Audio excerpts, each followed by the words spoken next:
తిరిగి BCN news కి స్వాగతం. కోనసీమ తిరుమలగా వర్ధిల్లుతున్న వాడపల్లి శ్రీ వెంకటేశ్వర స్వామి ఆలయంలో మంగళవారం ప్రత్యేక పూజలు నిర్వహించారు. వెంకటేశ్వర స్వామికి మంగళ వాయిద్యాల నడుమ శ్రీ స్వామి అమ్మవార్లకు మేల్కొల్పు సేవను నిర్వహించిన అనంతరం స్వామికి ఐశ్వర్య లక్ష్మి హోమాన్ని జరిపించారు. శ్రీ స్వామి అమ్మవార్ల వసంత మండపంలో అష్టోత్తర పూజలను అర్చకులు నిర్వహించగా ప్రత్యేక అలంకరణలో ఉన్న స్వామిని దర్శించుకుని భక్తులు తరించిపోయారు. ఈ మేరకు ఆలయ చైర్మన్ రుద్రరాజు రమేష్ రాజు, ఆలయ కార్యనిర్వహణాధికారి కిషోర్ కుమార్ భక్తుల కోసం ప్రత్యేక ఏర్పాట్లు చేశారు.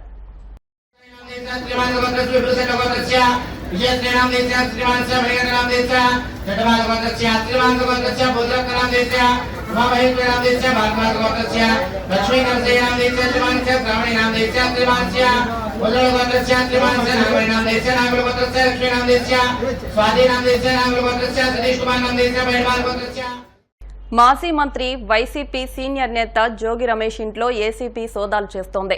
ఇబ్రహీంపట్నంలోని రమేష్ నివాసంలో తెల్లవారుజామున 15 మంది అధికారుల బృందం రంగంలోకి దిగి సోదాలు చేపట్టింది. రమేష్ ఇంట్లో ఉన్న కీలక డాక్యుమెంట్లను అధికారులు స్వాధీనం చేసుకున్నారు.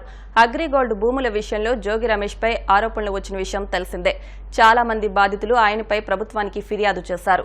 మంత్రిగా ఉన్న సమయంలో అవినీతి అక్రమాలకు పాల్పడినట్లు అధికారుల దృష్టికి రావడంతో ఏసీపీ అధికారులు తనిఖీలు చేపట్టారు. ఈ సోదాల్లో విస్తుపోయే విషయాలు వెలుగులోకి వస్తున్నట్లు సమాచారం. జోగి రమేష్ అవినీతికి పాల్పడినట్లు అధికారులు ఆధారాలు సేకరించారు.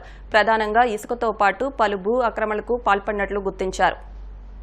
గత ప్రభుత్వం పులివెందుల మున్సిపాలిటీ పరిధిలో నిర్మించ తలపెట్టిన జగనన్న మెగా లేఅవుట్లలో దాదాపు 175 కోట్ల రూపాయల కుంభకోణం జరిగిందని టీడీపీ ఎమ్మెల్సీ భూమిరెడ్డి రామ్గోపాల్ రెడ్డి ఆరోపించారు. మంగళగిరిలోని టీడీపీ కేంద్ర కార్యాలయంలో ఆయన మీడియాతో మాట్లాడుతూ ఒక్క పులివెందుల నియోజకవర్గంలోనే పేదలకు సెంటు స్థలాలు, గృహ నిర్మాణం పేరుతో ఈ స్థాయిలో అవినీతి జరిగితే రాష్ట్ర వ్యాప్తంగా ఎన్ని వేల కోట్ల కుంభకోణం జరిగిందో అర్థం చేసుకోవచ్చని అన్నారు. జగనన్న మెగా లేఅవుట్లలో 8,468 గృహాలు మంజూరైతే అందులో దాదాపు 2,489 మంది అనర్హులని, వైసీపీ నాయకుల బినామీలని రాష్ట్ర ప్రభుత్వం ఆ జిల్లా కలెక్టర్ ఆధ్వర్యంలో చేయించిన విచారణలో తేలిందని అన్నారు.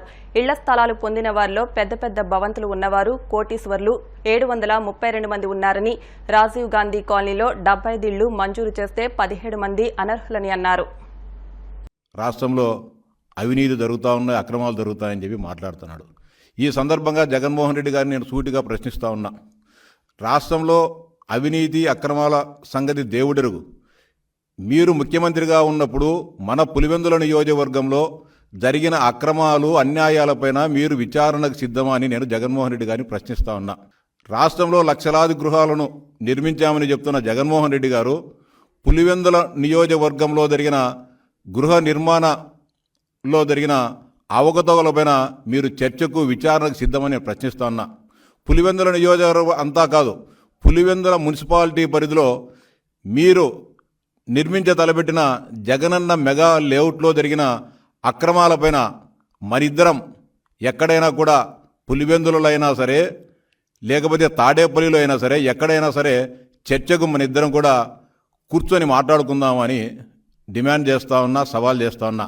పులివెందుల మున్సిపాలిటీ పరిధిలో జగనన్న మెగా లేఅవుట్లో దాదాపు 8,456 గృహాలు మంజూరైతే ఇటీవల రాష్ట్ర ప్రభుత్వం జిల్లా కలెక్టర్ గారి ఆధ్వర్యంలో విచారణ చేయిస్తే దాదాపు 2,489 మంది లబ్ధిదారులు బోగస్ లబ్ధిదారులు అనర్హులని చెప్పి తేల్చడం జరిగింది.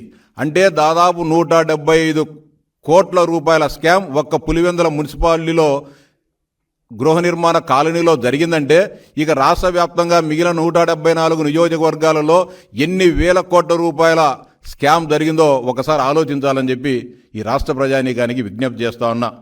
పులివెందుల మున్సిపాలిటీలో 8,468 ఇళ్లు మంజూరైతే వీరందరికీ కూడా దాదాపు ఏపీఐసికి చెందిన 250 ఎకరాల స్థలాన్ని తీసుకొని ఒక్కొక్క లబ్ధిదారునికి 1.5 సెంటు స్థలాన్ని ఇచ్చి రాష్ట్ర ప్రభుత్వమే కాంట్రాక్టర్లకు అప్పగించి గృహ నిర్మాణాలను నిర్మించేదానికి చేపట్టడం జరిగింది. దీనిలో జగనన్న మెగా లేఅవుట్లో 7,075 ఇళ్లు మంజూరు చేస్తే దానిలో 1,675 మంది అనర్హులని తేలడం జరిగింది. అంటే దాదాపు 23.67% మంది లబ్ధిదారులు బోగస్ లబ్ధిదారులు వైకాపా నాయకులకు సంబంధించిన బినామీల పేర్లు పెట్టుకొని, దొంగ పేర్లు పెట్టుకొని కోట్లాది రూపాయలు కాజేసిన సంగతి నిజం కాదా జగన్మోహన్ రెడ్డిని ప్రశ్నిస్తా ఉన్నా. అంతేకాకుండా సొంత స్థలాలు ఉన్నాయని చెప్పి గృహాలు మంజూరు చేసుకునేదానికి దరఖాస్తు పెట్టుకున్న వారు 1318 మంది ఉంటే, వారిలో గతంలో ఇల్లు ఉన్నవారు, పెద్ద పెద్ద భవంతులు ఉన్నవారు, కోటీశ్వర్లు దాదాపు 732 మంది దొంగ లబ్ధిదారులు అని చెప్పి తేలిన విషయం వాస్తవం కాదా? అంటే దాదాపు 55.5% మంది తమకు ఇల్లు ఉన్నా, తమకు సొంత స్థలాలున్నా, తమకు పెద్ద పెద్ద భవంతులున్నా దొంగ పేర్లు పెట్టుకొని ప్రభుత్వ డబ్బును కాజేసేదానికి మీ కార్యకర్తలు ఇండ్లను మంజూరు చేసుకున్న విషయం వాస్తవమా కాదా జగన్మోహన్ రెడ్డిని ప్రశ్నిస్తా ఉన్నా. అంతేకాకుండా రాజీవ్ గాంధీ కాలనీలో 75 ఇండ్లను మంజూరు చేశారు. దానిలో 17 మంది బోగస్ లబ్ధిదారులని తేలిన విషయం వాస్తవమా కాదా జగన్మోహన్ రెడ్డి ప్రశ్నిస్తున్నా. అంటే దాదాపు అక్కడ 22.6% బోగస్ లబ్ధిదారులుగా తేలడం జరిగింది. అంతేకాకుండా గతంలో ఇండ్లు మంజూరై ఇండ్లు కట్టుకున్నా మళ్ళీ రెండోసారి ఇళ్లను మంజూరు చేసి దాంట్లో దాదాపు 65 మంది బోగస్ లబ్ధిదారులు తేలిన విషయం వాస్తవమా కాదా జగన్మోహన్ రెడ్డి అడుగుతా ఉన్నా. దాదాపు 8,468 ఇళ్లలో 2,489 మంది లబ్ధిదారులు బోగస్గా తేలడం జరిగింది. ఇవన్నీ మాట్లాడకుండా మీ నియోజకవర్గంలో మీరు ముఖ్యమంత్రిగా ఉన్నప్పుడు జరిగిన ఒక్క లేఅవుట్లోనే దాదాపు 175 కోట్ల రూపాయలు స్కామ్ జరిగింది. ప్రధాని మోదీ పిలుపు మేరకు ఆగస్టు 15 సందర్భంగా ప్రతి ఇంటిపై మువ్వెన్నెల జెండా రెపరెపలాడాలని కూటమి నాయకులు పిలుపునిచ్చారు. పశ్చిమ గోదావరి జిల్లా పాలకొల్లులో కేంద్ర మంత్రి శ్రీనివాస్ వర్మ, తనయుడు వినోద్ వర్మ ఆధ్వర్యంలో పట్టణ బీజేపీ, జనసేన, తెలుగుదేశం నాయకులు పురవీధుల్లో త్రివర్ణ జెండాలతో బైక్ ర్యాలీ నిర్వహించారు. ఈ కార్యక్రమంలో కూటమి నాయకులు, కార్యకర్తలు అధిక సంఖ్యలో పాల్గొన్నారు. ఈ సందర్భంగా శ్రీనివాస్ వర్మ మాట్లాడుతూ ప్రధాని మోదీ పిలుపు మేరకు భారతీయులంతా జాతీయ జెండా ఇంటింటా ఎగరవేయాలని, ఈ స్వాతంత్ర్య వేడుకల్లో అంతా పాల్గొనాలని పిలుపునిచ్చారు. హర్ తిరంగా యాత్ర చేపట్టడం చాలా అద్భుతంగా చేశారు. ఇదే కార్యక్రమానికి జనసేన, తెలుగుదేశం కార్యకర్తలు కూడా వచ్చి గ్రాండ్ సక్సెస్ చేశారు. ఈ కార్యక్రమం ముఖ్య ఉద్దేశం ప్రతి ఒక్కరి ఇంటి పైన మన త్రివర్ణ పతాకాన్ని అందరూ ఎగరేయాలని. ఈ కార్యక్రమం ఎవరి దగ్గర నా జెండాలు ఉంటే కూడా అవి కూడా ఎక్కడెక్కడ పెట్టకుండా మీ ఇంటి పైన తమ ఇళ్ళ పైన కట్టుకుని ఇది సక్సెస్ చేయాలని కోరుకుంటున్నాం. మన నరేంద్ర మోడీ గారి పిలుపు హర్ ఘర్ తిరంగా అభియాన్ కార్యక్రమం నిమిత్తం మనం ఈరోజు జాతీయ జెండాతో ర్యాలీ చేయడం జరిగింది.